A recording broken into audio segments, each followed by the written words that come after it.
Hello and welcome to a live Deprogrammed interview. My name is Carrie Smith. This is Deprogrammed with Carrie Smith, and it's a new, still relatively new channel. So if it's your first time here, please hit like and subscribe if you like the channel. Today's guest is Alex Stein, 99, and he's running a little late. So I went ahead and started. He was guest hosting at the Blaze today and will be here any minute, but I figured we could just start. I could do the announcements and get them out of the way and say hello to you guys. Hey, chat. Hello. Hello.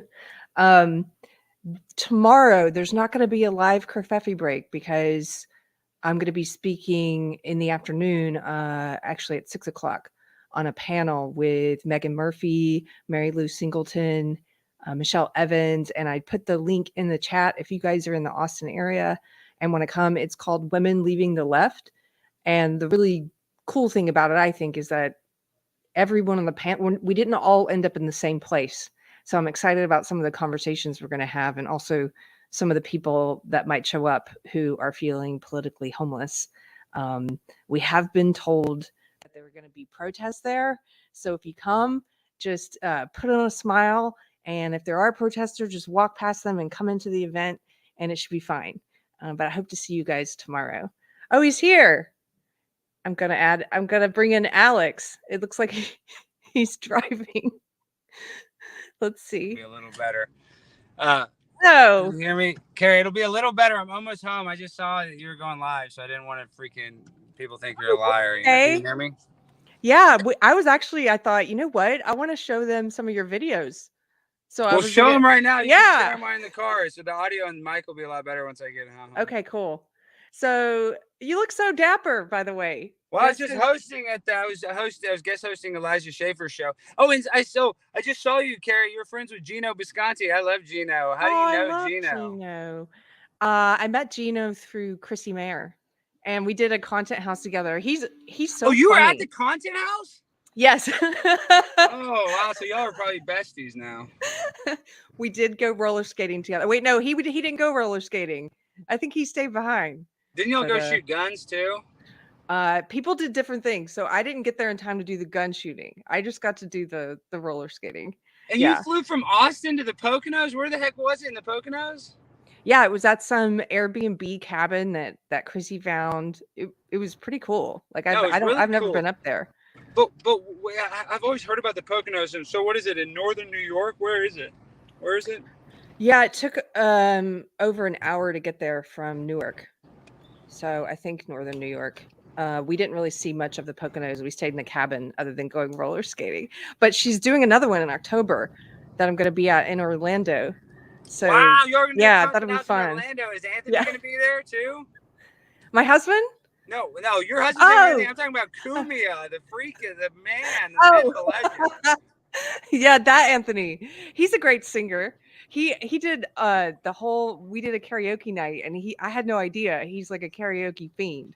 Oh yeah, that's how he's like so famous from O&A back in the day. But that's what he used to do. Like he kind of started live streaming him doing like karaoke. You know, he was kind of on the forefront of that, like Joe Rogan, like broadcasting from his house. He used to do karaoke. Now I think he loves singing. And his brother's in a band. His brother's a really good musician.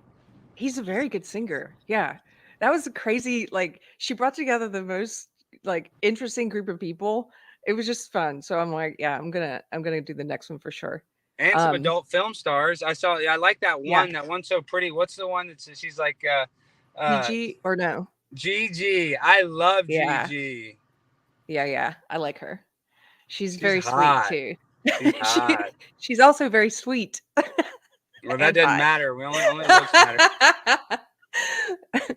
Okay, so I'm gonna play the first video I ever saw of yours, and we have a funny thing because actually it was Chrissy's boyfriend Frank who arranged for me to be on your show, and I wasn't sure who you were, and I was rushing. I was late. I was coming from something where I'd gone to meet the Friday Night Tights guys, and I got Gary's there late. Awesome. You were meeting with Gary in Austin?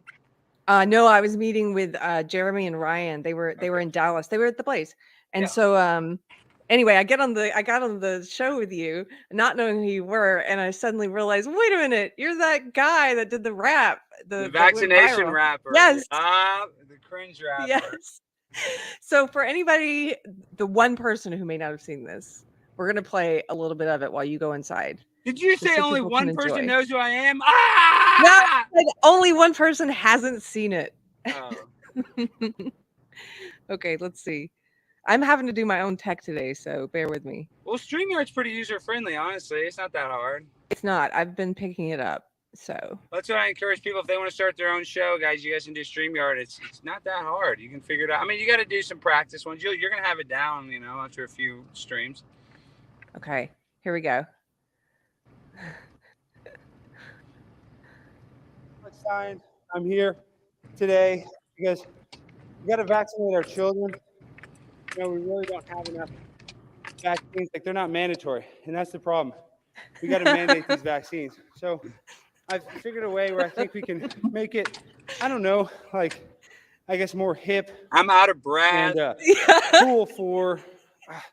Because I was wearing that mask. I couldn't breathe in that What I want to say is mask. we got to vaccinate our kids. And we have to vaccinate them fast and my early. phone's But of not course, working. my I phone's had music in my not phone, but it's playing. not But I had a song This that I wanted to do. fooled and some people course, that I know. They it thought never you works were when real. you're trying to make it work. Fools but a lot I of guess people. We'll just have to freestyle. It's because all the But TikTok nurses. will the real Dr. Yeah. Fauci please stand up? Please stand up.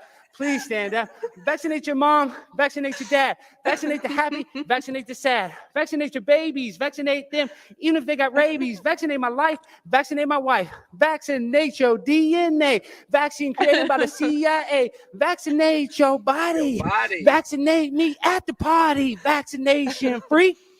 Vaccination freak elite. I want the vaccine in my life. I want the vaccine for my wife. I want to vaccinate you all day long. Vaccinate you while I wear my thong. Vaccinate me. Vaccinate who? Vaccinate Are you just she. freestyling? Vaccinate her. Yes. Vaccinate them. I'm a Vaccinate freak. my friend. I want to vaccinate to the end. Vaccinate me, pure L. I love you. What can I say? DNA, I love you. I got the pure L, feeling pure, so clean. Got the Lysol, because I'm calling Paul. Do you got to clean the mic? What were they You doing? got to vaccinate. They were looking at me like I was You an gonna get imbecile, corona like, staring from at me with death Mona. stares. Don't vaccinate. Like Don't but they wait. were right. Don't They were hesitate. You got to vaccinate in the Lone Star State. Vaccination is so great. Vaccinate me all day long. Vaccinate your daddy and mom. Vaccinate my body. Vaccinate me at the party. I vaccine dream. I love the vaccine all day long. I want to vaccinate your mom. I want to stick it deep in your arm. Oh my, where are you? I want to vaccinate you, but you can't hear my song. This is really like a in my crescendo. thong. Vaccination, much. right or wrong. Dr. Fauci, give me that ouchie. I want it in my body. Vaccinate me to go to the party. Omar is back. Vaccinate me, white or black. Vaccinate you. Vaccinate who? Vaccinate you all day long. Vaccinate your dad and mom. Vaccinate Okay, I gotta me grab in my my thong. computer. I'll be right back. Vaccinate Okay. the mayor. I We'll see am you in a a second. vaccination player. What can I say ya? I'm the real round sayer. Prime. You guys, 99 on tell the me in grind the chat. all the time. I blow your mind. I spit the Tell me in the rhyme. I chat if commit the this- crime. I'm always on time because I'm 99. Alex Stein, and I grind the shot and I blow your mind. One more time. Vaccinate your mind. Vaccinate Tell me your in the body. chat if this Vaccinate your fooled life. you. Your vaccination party. I love y'all. Peace. God bless. Follow my Instagram. IG. Your time is up. Primetime Your- Stein. Your Thank time is you. up. Brian, Okay, so as I said, I know some people who, and he said lots of people were fooled by this parody. Tell me if you were one of those people. 'Cause when I saw it at first, I wasn't sure, and then by the time maybe you got to the second verse, I was like, no, this guy's being silly. Wait, he's back. Look I'm at your back. background. Way nicer now. Now we're in the conspiracy castle. I hope you recognize it. Now we're getting reprogrammed, not deprogrammed, because I got all the tech going my way. What can I say? I am very happy to see your fancy background. Why don't you tell people, since we just started with your video, can you tell me a little bit about your background? You're a comedian, but what kind of comedy background do you have? Really, I'm a performance artist. I'm like Okay. Prince, all right? And let me tell you a Okay. little bit about my background. I'm primetime 99 Alex Stein. I was captain of my high school football team. That's why I'm number 99. That's why I always blow your mind. And so let me tell you, so I graduated from LSU and they had a comedy competition, like, best comedian at the school. Mhm. And it was actually every year. And I always got second place for 2 years. And then my third year, the year I graduated, I won the bitch. So I thought I was like some hot shot comedian. I moved to LA, like doing the open mics, and I didn't have a job. And I went to Central Casting, like the old cliche. And I got a job because I looked young for my age. Even though I was like 23, I looked really young. And I did a lot of 18 to look younger. So I did a bunch of, gigs there. I almost worked every day as an extra. And then I started like auditioning for random reality shows. And I got on this show called The Glass House on ABC. And it was airing after The Bachelor. And Oh, it was a copy of Big Brother, where you live in a house, you vote each other okay. off. I think. Do you know Mike Harlow? Why does that sound familiar, Mike Harlow? I don't know. No, is He's he a been on- producer or something? No, he's been on Chrissy's show before too. He's a part of Walk Away. And he told me, I think he's the one that told me he has a friend that was on that show with you, if I'm getting it right. Probably Mike Harlow here. I'm trying to see if I know who he is, but regardless, I was on that stupid show. Yeah. And I decided to be the freaking villain because the producer's kind of like, oh, if you're the villain, you're gonna like stay to the end and all this stuff. But I acted like a freaking idiot. I didn't know how to be a villain. Like the girls, I would be like, oh, every time you leave the bathroom, it smells like orange scented poop. Like, I was just very mean. There's a girl that was in Playboy. I was like, you're a stripper. I don't need your opinion. I was really a little too toxic. So then Wait. Can you tell people before you tell it? Can you tell people, do they kind of script it like that? Some people don't realize that about reality shows. Well, I guess that kind of influenced you. There wasn't like necessarily a script, but yeah, they all have influence. Like they said the audience voted, but they really, even in the paperwork you sign, the producer has discretion to pick who goes and leaves. They have the discretion to do whatever. So they could cheat a game in your favor. So yeah, that stuff happens, but you might not necessarily know. The producer's not going to be like, wink, wink, I'm going to cheat that. Because you play games for immunity and stuff like that, where you solve a puzzle or you do whatever. So yeah, they cheat it that way. But like they were telling me, oh, you're going to stay to the end. You're so funny and this and that. And I wasn't myself. I was like trying to be somebody else. That was my biggest mistake. So I was a little jaded and I moved back to Dallas and I got a job working for the TV show Cheaters. And that's a trash reality show where we catch people cheating on their husbands and wives and we confront them in public. I signed an NDA, so I can only say too much stuff about that. But what I'm saying is, so I worked on that for forever. But my buddy is the host. He was Clark Gable's grandson. It used to be this guy, Joey Greco, but then they hired this guy from California. And Clark was my bud. He was my same age. He was like 6 months younger than me. And he ended up, after season 17 in like 2019, he died of a fentanyl overdose. He went and bought like oxycodone or like Vicodin and it had fentanyl in it and he died. It was like really sad. And after that, I changed my life because I had a cavity during that season. I remember there was one episode where I was like, man, I can't even go. My tooth hurt so much before I went and got a root canal. And he gave me a pain pill and I took it and I went, I did the show.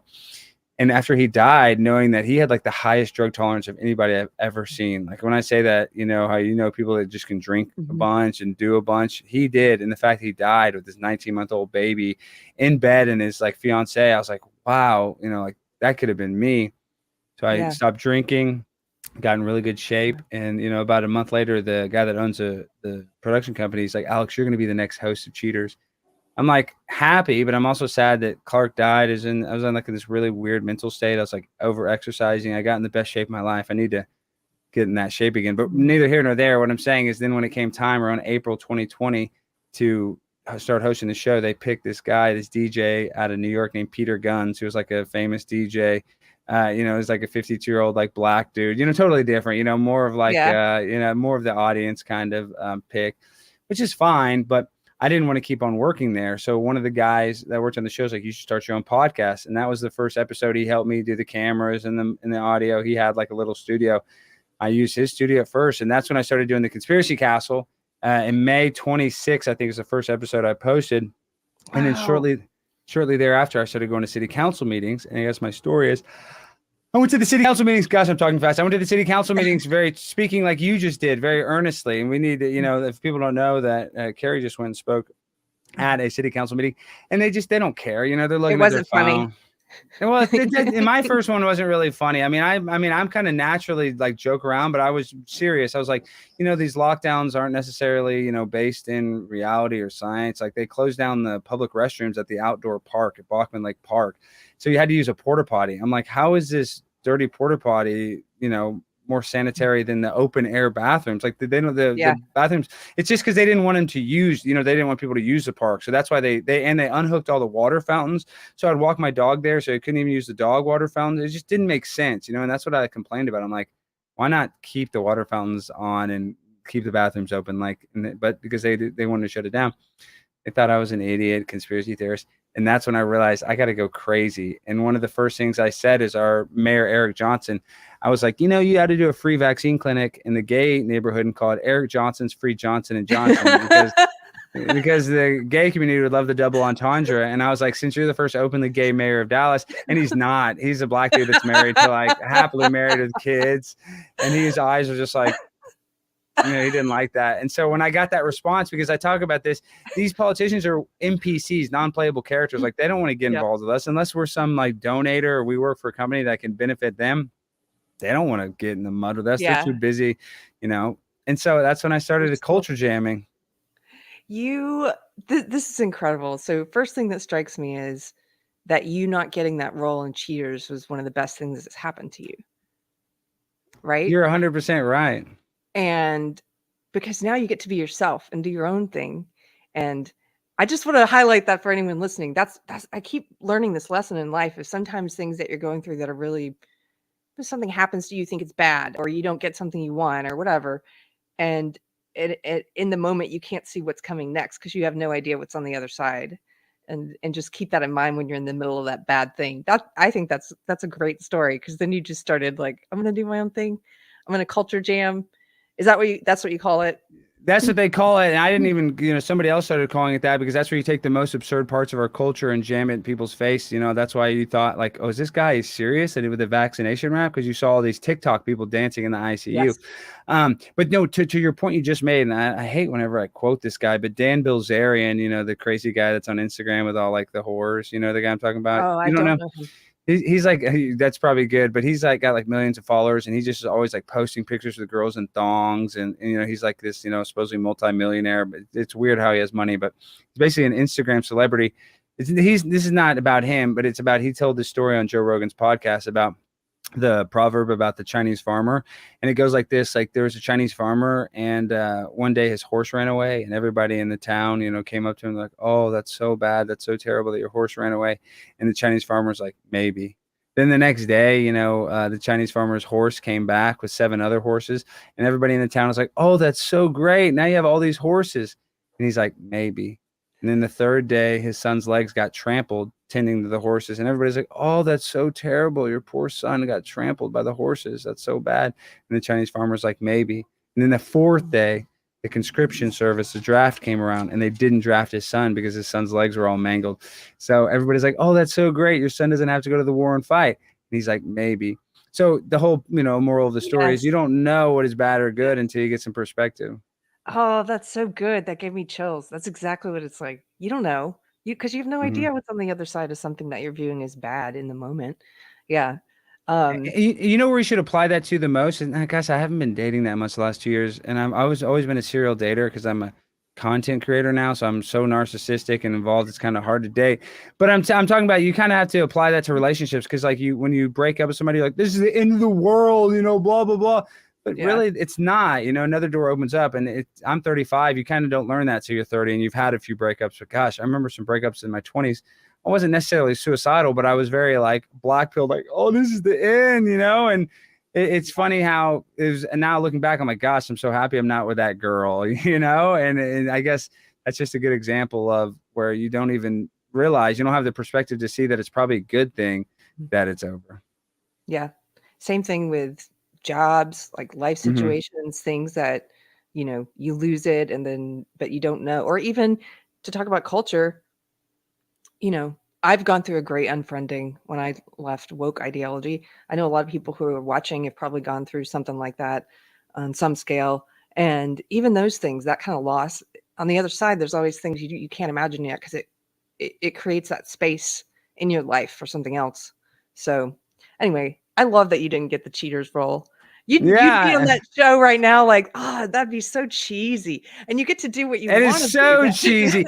No, and you nailed it. The fact that like people are like, "Oh, Alex, you're doing this for clout or whenever you go." And I'm like, a little bit, I want people to watch my podcast. I want people to know who I am. But at the same time, this is me. Like I am a freak. I'm insane. My parents, when they got divorced, they fought for custody of my family dog, Primo. So he would go wherever I went, like on the weekend. So I was basically raised by a German Shepherd. I'm an insane person. I want that known. And so I'm just really just leaning into it instead of trying to like, worry about the opinions of others. I'm trying to be unapologetically myself. And ever since I started doing that, it's been successful. Not that my life is some super success, but I guess I have like less stress because, dude, and I don't mean to call you dude, Carrie. It's like I had a lot. You talk about the great unfriending. Like I had issues with, kind of unfriending even before I got like woke, just, because my friends were getting married and I wasn't married. And I kind of thought that was the worst thing too. And I guess I wasn't myself. Like I was, kind of stubborn, and that's not necessarily a good thing. I'm just saying like, I should have been more unapologetically myself. And I think some of those relationships would have worked out better instead of like, causing division, trying to like, keep a friendship and alienate other friends, I guess, that's what happened. Like some of my friends groups split up because people were getting married. And I guess what I'm trying to say, it's like, you live and you learn, I guess is what I'm saying. And now I've learned a little bit more at 35 than I did at 25. Yeah. So you were just banned from Twitter. Is it a permanent ban? No, it makes me sick. So let's get into it just a little bit. So there's this like local freelance journalist who sucks. I don't want to say his name, but he just writes. He talks about how he's specialized in disinformation. So he's been writing about me since I had a small podcast, since the Conspiracy Castle was small, because I went to some BLM rallies and asked them what they thought about Patrisse Cullors owning like $6.5 million in real estate. And the videos didn't even get that many hits, like 5,000, maybe 10,000 hits. But so this guy, he hates my guts, and the only reason I never blocked him is because I'm like not afraid of him. But so I went this weekend and I went viral for the clips. I had a few clips get like 1.5 million, get like 800,000, 900,000. Wow. Then another clip got 1.2 million. So I got nearly like 4 million views in 2 days, and that pissed him off. So he went and massacred everything. Let me interrupt before you tell me what he did, because for anybody who doesn't know, this was happening in Dallas, and you brought a lot of attention to what was going on there, which was a show that was called Drag Your Children to Pride. Is that right? Yes. And this was a listen, I'm not homophobic. And that's what they're saying. Oh, you're homophobic, you're transphobic. No, I don't care about the gay community. I support the gay community. Honestly, I just don't support the sexualization of children. And that's what this was. Like, this is on the flyer. Hey kids, come learn how to sashay, learn how to drag. And inside this club, it was at a bar, at a gay bar in Dallas that, the host, the guy that owns it, also co-hosts a show with the Real Housewives of Dallas. And like, he talks about like the sinister stuff that happens in his bar. He's talking about it like on the podcast, not in like, just the gay community. I'm not even trying to demonize the gay community. I'm just talking about it. He talks about what it's like to own a bar. There's a lot of crazy stuff that happens if you own a bar. And this is before the idea that there was ever going to be like a drag queen race for kids or whatever you want to call it. So this guy has a thing for underage kids in a 21 and only bar, and they don't normally have a menu, but because it was brunch, they had like a brunch menu that day, and they had little kids in there. They had toddlers up until like 9, 8-year-olds. I mean, very young kids, and they had them like simulating basically like a stripper's runway. They had all the little kids have wands, and they're tipping her. Then they'd have the kids like come walk on the stage. They had them playing like musical chairs. They had little toddlers in there blasting bass music with no earplugs for little toddlers. It's just very weird. Like, I talk about this and I've described it to multiple people. It has the vibe of like, the first time you go to a concert and people's like, here's a joint. Like, the first drug you do is always free, It's like, oh, here, try an ecstasy pill. It had that vibe, like, to these kids, like, come inside the bar, see what it's like to be a little kid in a very adult setting. It's fun. It's so fun. It's weird. It's creepy. And there was a big neon sign in the background of everything that said it's not going to lick itself. Yeah. Which and so visually was probably the most disturbing thing about the videos, I think. Yeah, well, it's the sexual innuendos. I talked about that earlier. Like, there were so many innuendos. That's the part of it's called like Mr. MISSTER, kind of like, this weird, kind of like transsexual bar, which is fine. Like I said, I hate that they're calling me transphobic or homophobic. I have gay family members that I love very much. I don't care really, all the, people are like, oh, you're conservative. Really, I'm more of a populist. And some of these right-wing conservatives, I don't vibe with them. They're like, oh, I don't like gay people. They're bad. don't care. I don't even care if gay marriage exists, but I have friends that are like really staunchly against that.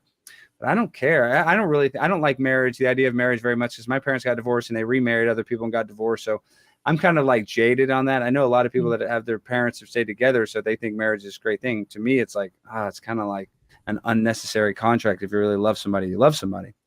But my point being is this isn't about gay marriage, which I'm not against.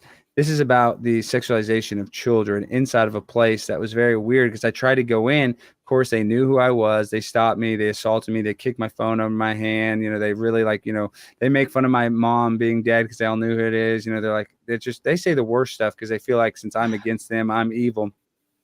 And this is what was so weird about it is, at least the drag queen story time that they do in all the libraries, it's like out in the open. At this bar, they had all the windows closed, and then that had a clear glass door as the main door. They even put paper over it, like the election, so you couldn't see in. And it was just, if you're trying to hide, I mean, if you're doing this, why are you trying to hide if you're not doing anything weird? Yeah. So were you assaulted? Oh, 100%, 100%. And I was one of the ones that called the cops. And you look at like the media that's covering it, I got a favorable coverage by, of course, Tucker Carlson. He likes me. He's a really great guy. I love Tucker.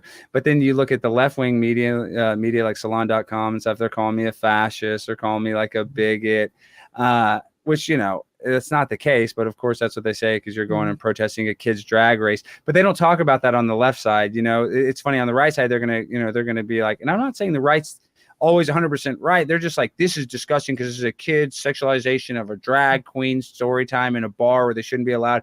They're at least mentioning that. And then the left, they don't want to mention that. They're just like, oh, these are bigots that don't want little kids to have fun at a family-friendly event. Like, they're calling, they said that the putting dollars in the underwear of these dancers, adult dancers. And like they're even like championing. They're like, well, the kids were served mocktails, even though the parents were drinking. The kids are like, why did a little kid at 9 years old shouldn't even be simulating drinking alcohol? That's disgusting. So the reason why this is such a big deal, because everybody wants to be like, oh, Disney's a groomer, everybody's a groomer. This was like concrete evidence of grooming, of like adults sexualizing children and trying to get it socially acceptable. The idea of like drag race, there people are like, oh, or drag, a drag show, oh, that's not inherently sexual. It's very sexual. Like, they're all in knee-high boots and thongs with fake boobs and fake butts. Like, it was a very sexual vibe there. That's just a lie to say the drag show doesn't have any sort of sexuality in it. I think it's like pure female. They want pure feminine sexuality. That's what they're trying to do. Yeah. So you mentioned that they don't want to talk about, the left they don't want to make a defense of the sexualization of children. They kind of avoid what's happening there. That was my experience in the video you saw me speaking at my little town's city council. They had a mural that was painted by using taxpayer money.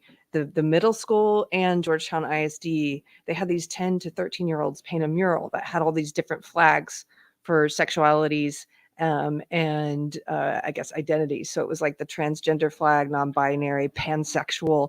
And they had kids do the pansexual flag. I saw like Bill Maher. He's actually been kind of his political ideology is not the same as mine, but he's been highlighting those flags. So how many flags was it, Carrie? I think there were 8 of them, and I was able to identify all but one. I'm sorry, I've got some plumbers here today, so you might hear them. They've been here all week. Yeah, they're helping us get a shower in this new old house. But anyway, yes, it was the pansexual flag, which, you know what, to me, that might have been more offensive to me than the non-binary and transgender, because it's like, why does a 10-year-old need to know what pansexuality is and be used to paint the flag for it? But they wouldn't offer a defense of it. Even the people who associated with the Arts Council who spoke on it, because there was one woman who's a professor at the university here who used to be on the Arts Council. She came and spoke at the city council the week before me, and unlike the employees on the council now who deny that those flags mean anything, like they were trying to say, oh, it's just art's up for interpretation. These colors just randomly ended up in these flags, right? Sure. Right. So she at least admitted these are LGBT flags, but she didn't say one single thing about, but why are kids painting these? Like, Nothing. Well, of course not, but that's how they indoctrinate them. It's like, oh, this is going to be the fun day where we paint stuff, but then you're painting like this weird social agenda item that shouldn't even be talked about at this age. So that's how you secretly teach them that. They're like, Mommy, Daddy, I painted this pink and blue flag and it means this. Like, because you're, as a kid, you're naturally like inquisitive. So that's how they get the kid to ask the question. And like me, I'm not even trying to virtue signal with the content I create. I'm not even trying to make people have the same viewpoint, but I'm kind of trying to do that same thing that they're trying to propagandize to kids. I'm trying to make people ask questions about our reality, because that's how people learn. Because you don't learn anything until you ask like what it is, and you're like, what is that? And then that's the thirst of knowledge.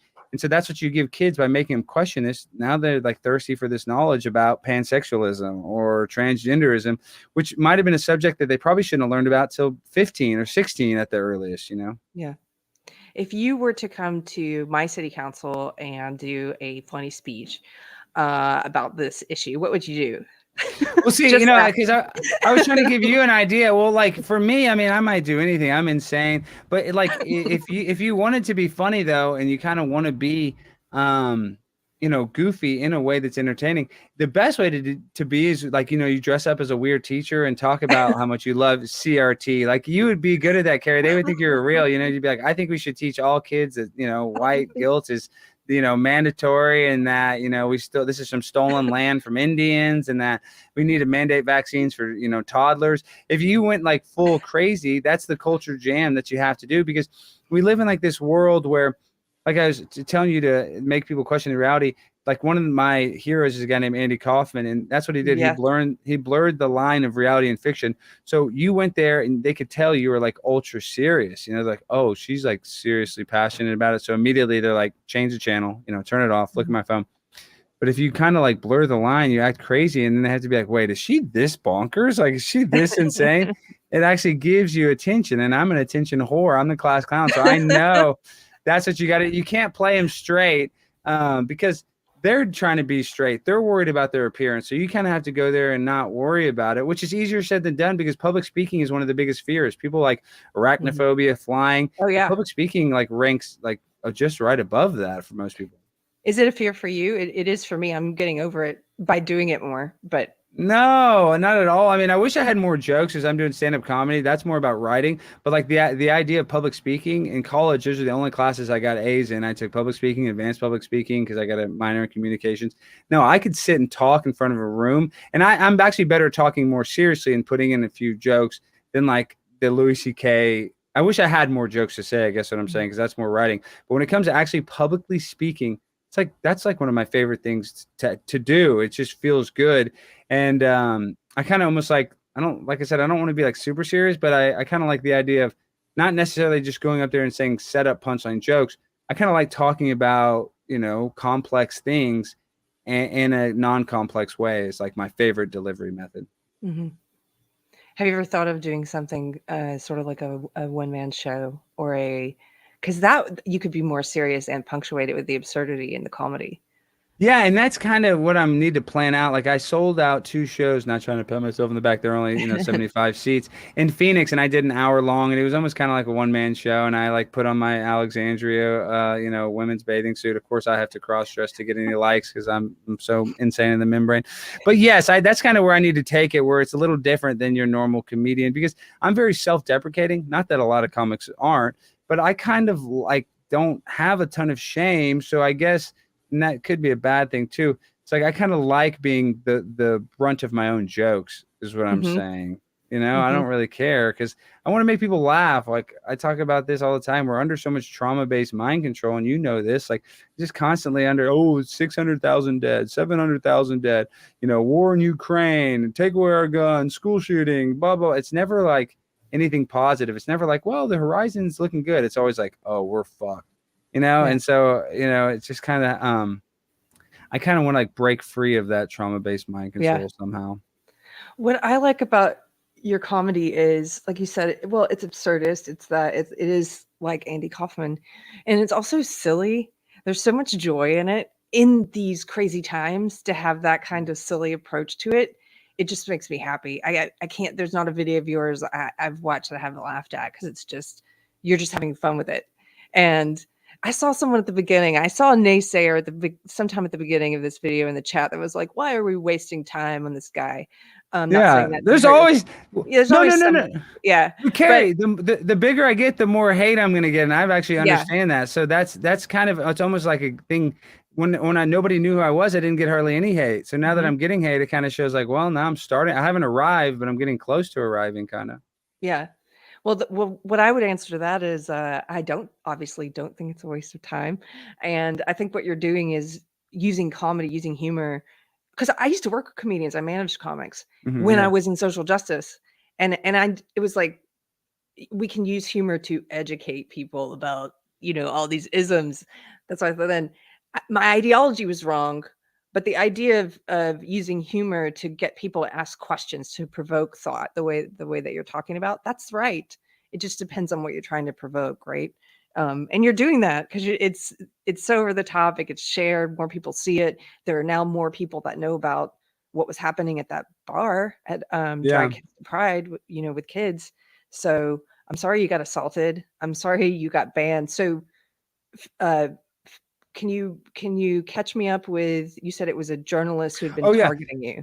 Yeah, because we got on a little diatribe. Yeah. But yeah, so it's like this journalist that always targets me. Like anytime I have a viral video, he like shares like this, oh, well, Alex talks about conspiracy. They all call me QAnon. I don't even believe QAnon, but that's what, because I talk about conspiracy. Like, he's a Q affiliated guy. I'm like, give me a freaking break. Yeah, right.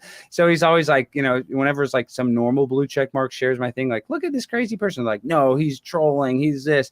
So he's like always on my thing. I should have blocked him, but he mass reported a tweet where I said sick psychopaths because I'm talking about the people that assaulted me, and they banned me. They gave me a 12-hour suspension for hate speech. But in order to start the 12-hour suspension, you have to click the delete button, and the delete button means that you agree with the guilty plea.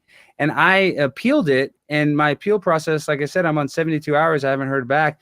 And for people like this, where it's kind of in the middle, like Babylon Bee had a similar thing, and they don't want to hit the delete button because it admits their guilt, and they don't think what they did was hate speech. You just stay locked out. At least if you click the delete button, you can look at your account and check your messages while you're on suspension. Like, I can't even do that. So now I'm in a waiting game, and it can take months for them to respond. And they probably do not like my political ideology. So they're probably going to make it as hard as possible for me not to click that button. And I'm just now up to nearly 150,000 Twitter followers, which took forever to build that. So they see, well, I appreciate that. I think I'm like 145 or 144, but I'm getting close. And they of course they want to shut me down because I've been a little effective. And that's what they have to do. And you talked about that, like the left wing, that they use comedy too. I don't know if it's that funny anymore, guys. Like, but what's the guy for the Daily Show? I can't even think of his name. I know his name. Trevor Noah. Yeah, Trevor Noah. I mean, he stinks, but he's a propagandist as big as they get. Yeah, I think that the longer you stay in it, the more corrupted you get, because I actually met him a few years ago. Well, actually more than a few. Oh my goodness, it's been that long. So when I was doing Totally Biased, that was around 2010, 2011. And he had just started, or was just about to start, doing the Daily Show, I think. And I think the longer that you stay in that ideology and you're getting success from it, the more corrupted you become, and the more willing you are just to say things and push the corporate narrative or the political narrative or what have you, because that's your job. Like, you just view it as your job. So, well, and it's funny. I mean, like I said, even though I'm on the Blaze, which is kind of more conservative, I'm more of a populist than I am a conservative. I don't understand these people that have all this mainstream success on the left. Why aren't they more of a populist? Like, why are they so identity politicized? I just don't get why people don't have any political autonomy anymore. Like, they have to be identified as a political leaning one way or the other. And that's kind of what makes me sick, is because everybody's a phony in that sense, because probably Trevor Noah is a multimillionaire. He probably has a lot of conservative values. He probably doesn't like being in a certain tax bracket. He probably doesn't like high rates of crime and this and that. But because because the mainstream media is owned by people that, lean a certain way, you have to lean into that same direction in order to keep your job. Yeah. Well, it's social control. It's everyone conforms to the environment that they're in, some more than others, obviously. But because their whole ecosystem is woke, they're going to stay woke until we do enough, until people do enough to change culture, that even their ecosystem changes, by force of nature. when people start buying some shows that are not woke, then all the people who are pitching shows, all the comedians, they'll switch. They'll go anti-woke. I know some of them, they weren't woke at all until it went mainstream, and then suddenly they've got woke comedy shows. I'm like, that guy's never even done that kind of material before, but you know, that's what it took to get a show. So I'm sorry I was distracted. I just put your, for anybody. Yeah, no, I just clicked. I just yeah. checked when you put my thing. I just checked to see if my Twitter's been unbanned. I keep looking at my phone every few minutes. Like, am I getting an email? Is it appealed or not? Because if they deny my appeal, I guess I'm going to have to click delete. I don't know. It just makes me sick. I just hate waiting. And like, I know they're probably mass reporting me now on other stuff. It just makes me sick that I can't go in and block them. So I'm just really at this, like, I have anxiety about it. But, you know, this is what we were talking about earlier. You know, if I get my Twitter shut down, it's going to suck. It's going to make me a little less well known, but it's like the story of the Chinese farmer. It'll probably make me better in some sort of way by not being on that. Yeah. Who knows? So for anybody that's not following Alex, I put it in the chat so you can go follow him when he comes back, because I think you will be coming back. What sucks about what they're doing to you, though, and I know people they've done this to as well. They put you in that disgusting position where it's like, we're going to take away these rights and privileges, Twitter rights and privileges. We're going to take away these privileges unless you admit guilt and you do this act, unless you become part of the lie, right? It's so gross. It's so gross. And you're weighing it like, can I be okay with having to delete it? I think they did this to Billboard Chris the other day. Do you know who he is? I've heard of him. But what did he click delete?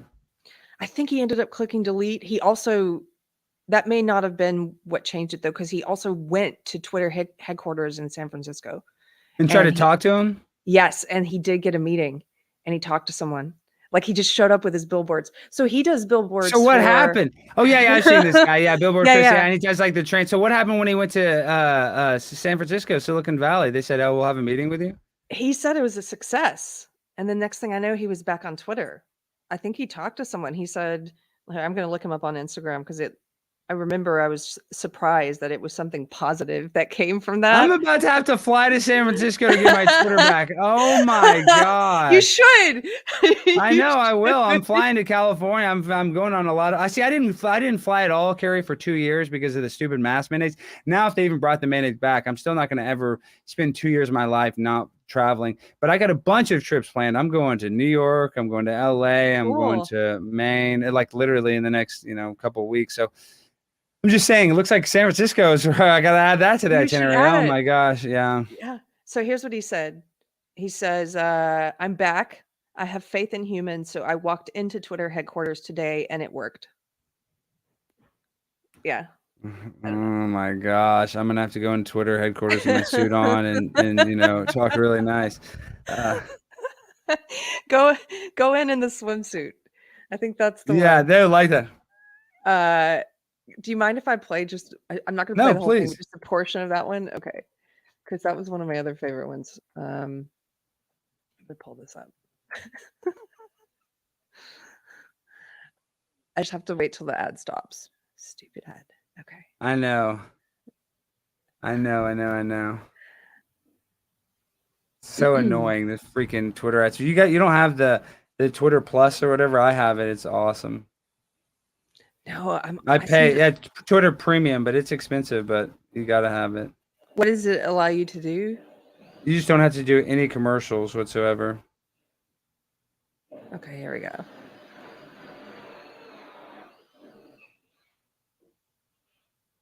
Can you guys see that? I think so. Yeah. Here in Plano. I'm currently being restricted swimming in the This city. is what I'm going to wear in Silicon Valley. Even though it's clear that I reassigned my gender last week. Like, for example, do I look like a man? Obviously, I'm not. This is a woman. But they're not going to let me swim and compete against the ladies because of transphobia. So what I need you guys to do is I need you to wake up. We have champions like Leah Thomas. She's an NCAA champion the best swimmer in college today. I can't get a scholarship unless I'm able to send a recruiting tape to these colleges. So they say, oh, you have an unfair advantage, Alexandria. What looks like, does this look like an unfair advantage to y'all? That's Does the this look best like an part. unfair advantage? There's nothing unfair about this. I mean, look at me. I'm the same as a girl. But yet, you guys are going to let transphobia run rampant. Paige, I'm so worried. You're the city attorney. You really got to stand up and do something because, that is gender bias. And I don't like gender bias. I'm on hormone therapy. So my estrogen levels are so high, they're through the roof. But you guys are going to sit I here gotta and lose some weight. I'm watching myself. I'm trying to compete. And yes, I was born a boy. So what, guys? This is 2022. It doesn't matter what you're born. We have Ketanji Brown Jackson even says she doesn't even know what a woman is. So then I'm a woman. So that's what you guys have to do. If the Supreme Court justice is on my side, then why can't I get the same from the Plano City Council? That's the problem is I come here and I'm still a victim of transphobia. Yet we have champions like my girl Leah, my sister, and she gets to win, but I don't. Why not? That's what I'm asking. That's the best. That's one of my favorites. No, if you lose weight, that was part of the funny part. You're like, The does this look wings, like I a know, because I threat? am fat. I know, but I shaved my chest for that. Now my chest hair's back, but it's been so itchy, Carrie. I don't know if You're it's not worth it. But fat. You're not fat. yeah. You're just not. No, I'm not super fat, but specimen. no way. But I just say that too. It's like, we all need to get in a little better physical shape because I actually blame the pandemic. Like everybody, I got kicked out of the Y for not wearing my mask. I used to exercise like crazy and I just because of COVID. So I just, it just kind of sucks.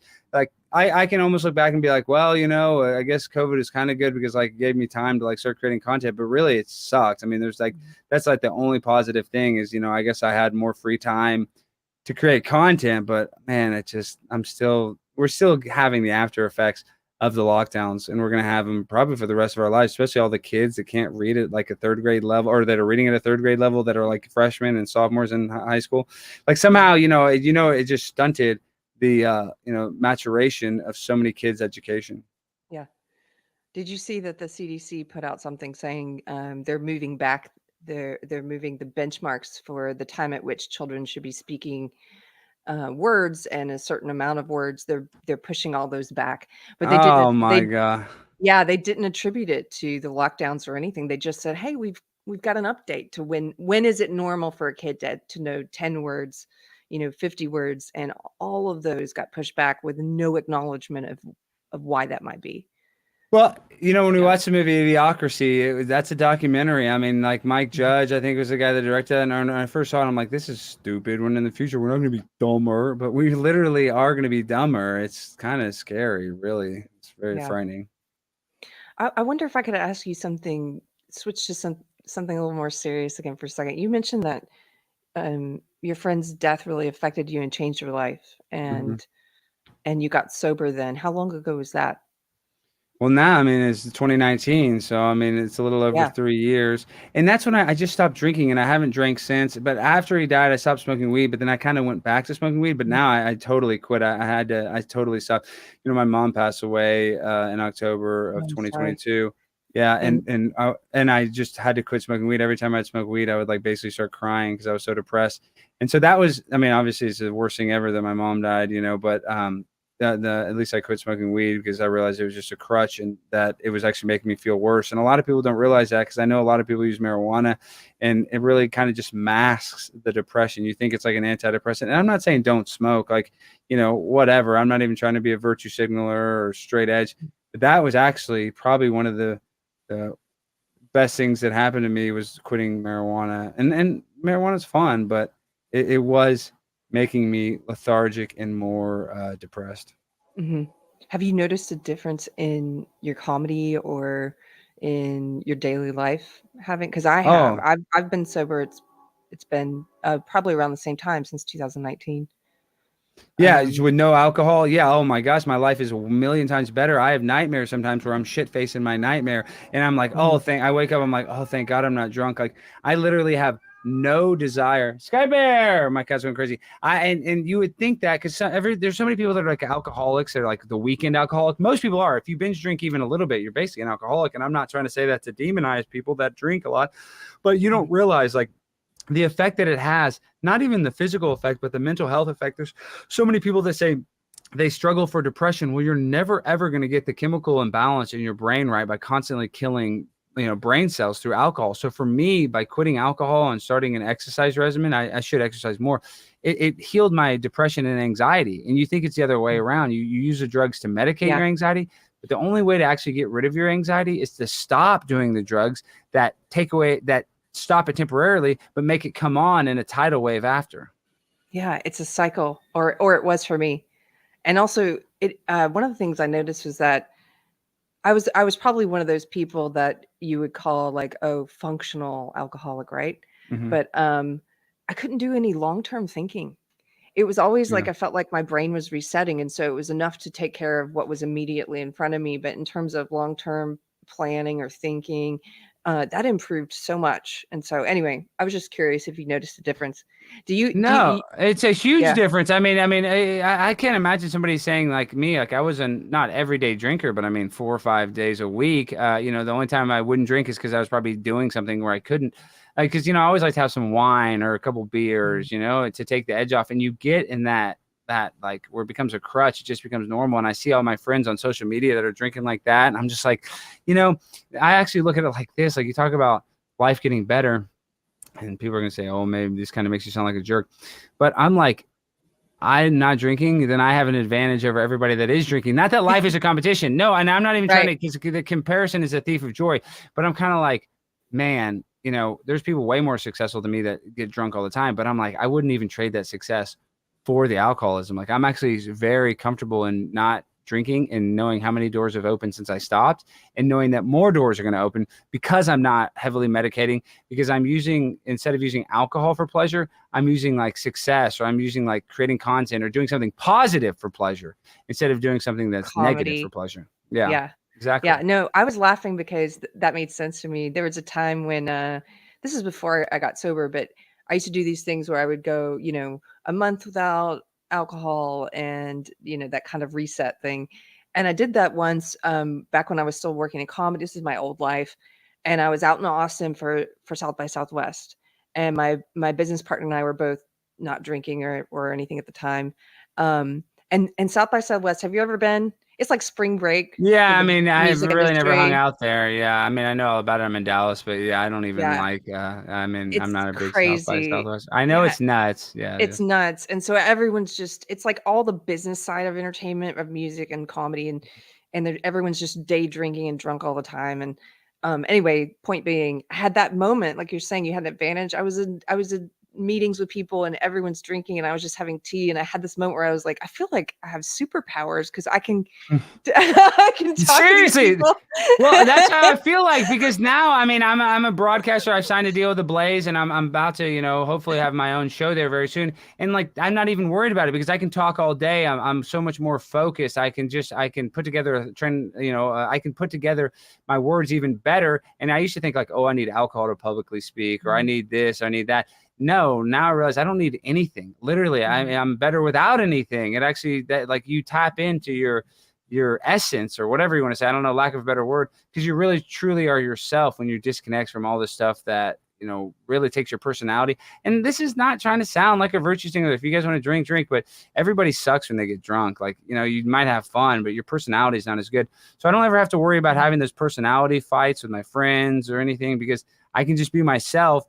And I like the person that I am. I don't need the alcohol for a social crutch that I used to think I needed it for. Mm-hmm.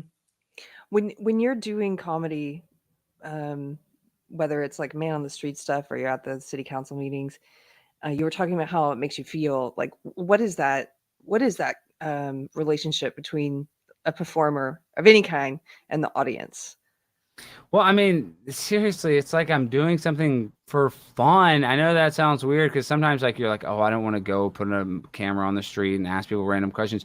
But like once you do it, I'm all about like high vibrational and low vibrational energy. So some people are like, hey, can I ask you a question? I'm like, no. But a lot of times people say yes. And they're kind of vibed. It's good. It can be fun. I mean, you're going to get a few no's, but like after you're done with it, it's like after a workout. You don't want to do a workout, but after you're done with it, you're like, oh, I'm so happy I did that. That's kind of the same with creating content. Like I know before you hit the record button or live button, you're kind kind of like, oh man, I gotta go live.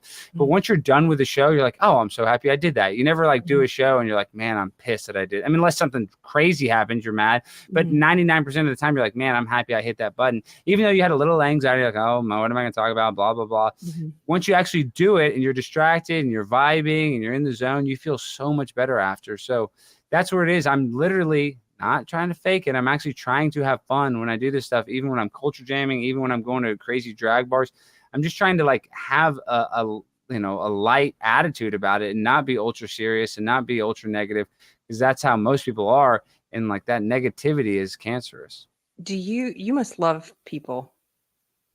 Yeah, I mean, I was an only child, so I think I love attention too. I mean, really, I love my pets more than people. I love my pets the most. So I'm really sick. I'm a vegetarian. People like on the conservatives like, why don't you eat meat? You're gonna eat bugs. But and I've only been a vegetarian, since a little bit before the pandemic. But I guess the reason why I'm saying that is I can drive by a homeless guy, and I do like to give homeless people money. I'm not patting myself on the back, but I do this thing where my buddy Cassidy Campbell, who has a big YouTube thing where we go and we kind of troll people, and he dresses up like he's poor, asking for gas. And then if they say no, we like give people a fake check. Like we'll have a plan, be like, oh, since you donated, you win $10,000, kind of just like a social experiment. So now because I've done that, I feel like obligated. If I ever have change, somebody asks me, like I have to, if I have $1 or whatever, I have to give them. That's kind of like my karma that I have to do now. But I guess my point being is like, if I see a stray dog on the street though, or a stray cat, I will pull over in traffic. But if I see a homeless guy, I'm like, here's a buck, whatever, bud. I almost feel indifferent to humans. So I just don't love humans, but Oh, I think a lot of people that would resonate with a lot of people. When you see the stray animal, it's like, of course, there's nobody to take care of that person, and they don't, they don't have the same consciousness that we do, and they need help, But what I mean by loving people is for you to talk to so many people and go out and do the man on the street stuff, and also to be positive while you're doing it, even like sometimes people are screaming at you or whatever. You kind of have that, you like interaction with different interesting people or learning about people. It's funny you say that, because, oh my gosh, you're 100% right. And maybe this is just me, but I kind of like it in a city council meeting when they say something negative, because then it fires me up. Like in a not even a bad way. Like I almost don't like it when somebody's the same as me and agreeable with me. It kind of like puts me to sleep. But if somebody is a little combative or something, it kind of like wakes up that inner thing from being asleep. And I'm like, oh, well, let me try to counter it. And let me do the opposite of what you're doing. So it's funny that you notice that. But yeah, that is something about my personality. I almost like a little negative feedback, because then it kind of makes me be more nice, And if somebody's like really nice to me, I kind of almost don't like that. I'm kind of like, why is this person nice to me? It's weird. Where are you from? Where are you from originally? Born and raised in Dallas. Yeah, where I live now. Yeah. Right. Oh, okay. I mean, yeah. Yeah. People in Texas are way nicer. Like I was just in Arizona. Some people are nice in Arizona, but like the vibes are just different. If you go to like New York, there's nice people everywhere. But the Southern hospitality does exist in Texas, and it's different than like at the gas station in Texas than the gas station in Louisiana. And people are nice in Louisiana too, but they're not as nice as Texas. They're not as nice as, a lot of other states. And I'm not saying Texas is the greatest state. I'm not, even though I'm a Texan. I'm just saying I do think the vibrational energy here is kind of more like Southern nice compared to some places like Denver. Have you ever spent much time in Denver? I've been there. I wouldn't say I've spent time there. Every person is an asshole in Denver. They're known for that. And I believe that stereotype. Boulder was pretty woke. And I know it used to be kind of a hippie place, which is interesting to me, how a place can go from being hippies to decades later being really authoritarian, just like lefty authoritarian. But they don't make that. There's like a disconnect there. Like you're not hippies anymore. Carrie, look at Occupy Wall Street. It was all these like, anti-establishment people. And now all those people that are occupying Wall Street are like mandate the vaccine and, pro-establishment, so it's weird how they got tricked into all of a sudden going from anti-establishment to being the establishment. It's kind of sad that people can't see that. Yeah. Anti-corporation. And now suddenly when the corporations speak what they like, it's, we're all on board.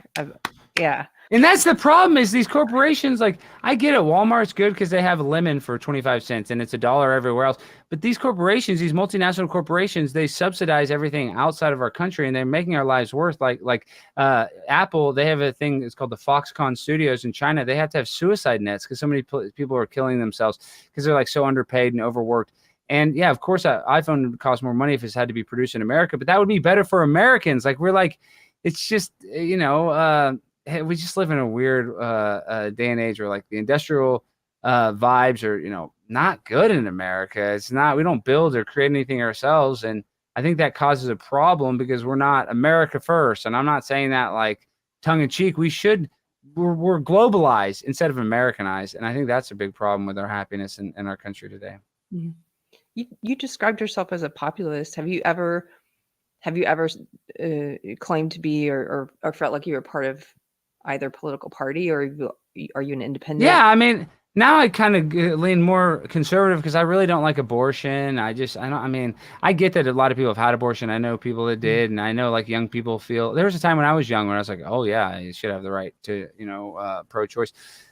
But like now I'm a little older and I just think, well, you should give it up for adoption. I know that's kind of a touchy subject, but like I guess now the left has gone so crazy. I mean, you talk about the gender reassignment surgery for young kids. They say that hormone therapy is reversible. That's untrue.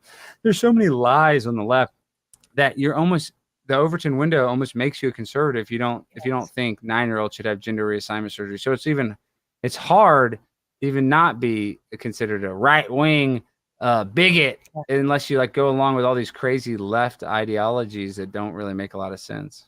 Yeah, that's what I found in the past couple of years. They're going to call me a right-wing bigot anyway, so Yeah. I don't think they realize they're pushing people out because they're labeling you something that then it becomes less scary because you're being called that anyway. So it's like whatever. So I don't want to keep you too long. I'm going to read just this one. Oh, Matt Deckard. He has a question for you. He says, ask him his hat size. I'm guessing 7 3/8. Yeah, 7 3/8 would work, but I'd probably get like the next up is 7.5, and the 7 3/8 does fit. And I have a big old honker. I have a big in my head. My dad called me Mongolian because I dropped on it a lot, so it's still swollen. But I'd probably actually, I kind of like a 7.5 if it's like a fitted cap, and like I got a big old brain too. Not really, I got a small brain, but you know what I mean. But Carrie, I really appreciate you having me on, Oh, and we got to do it again. I'm so thankful that you jumped. I know you're a very busy day on the Blaze. Just tell people where they can find you online, and we've got it in the description. Well, guys, I'm all over the internet: Instagram, Twitter, Facebook, YouTube. If you can't find me, you're not looking very hard. It's Alex Stein 99. There's hit pieces about me. There's positive articles about me. Just read it, believe what you want. But this is the one thing I want to say is like it makes me feel so good to talk to you, Carrie, only because people are like, Alex, you go to these meetings for clout and attention. Well, that's not necessarily wrong because I do kind of want to bring attention to myself because I want to grow my channel and I want to grow, awareness. But nothing makes me feel better than to know that when a person messages me, is like, I went to a city council meeting. I went and spoke at my school board meeting. I normally wouldn't do this, but I saw you do it, so I did it. And I'm not saying that I necessarily influenced you, but probably a little bit, maybe subconsciously. So that is my favorite thing. And I actually encourage everybody else to do this. You don't have to be a goofball and cross-dress at a city council meeting, but go and speak your mind. And like, listen, even if it's, you feel cringe or like you don't think your message got across, I guarantee after you spoke, you felt good. You feel good because you get it off your chest. Absolutely. You have a little adrenaline. So it's like, it's worth it. It's like that exercise. Like, you're like, I don't want to do this. But after you're done, you're like, oh, I'm so happy I did it. So I really encourage everybody.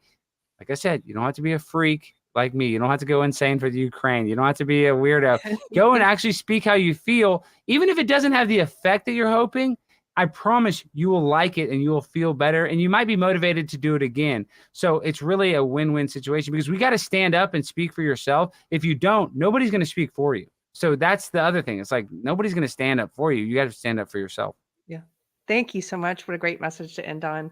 You guys go find Alex Stein for when he comes back to Twitter. Okay. Take care.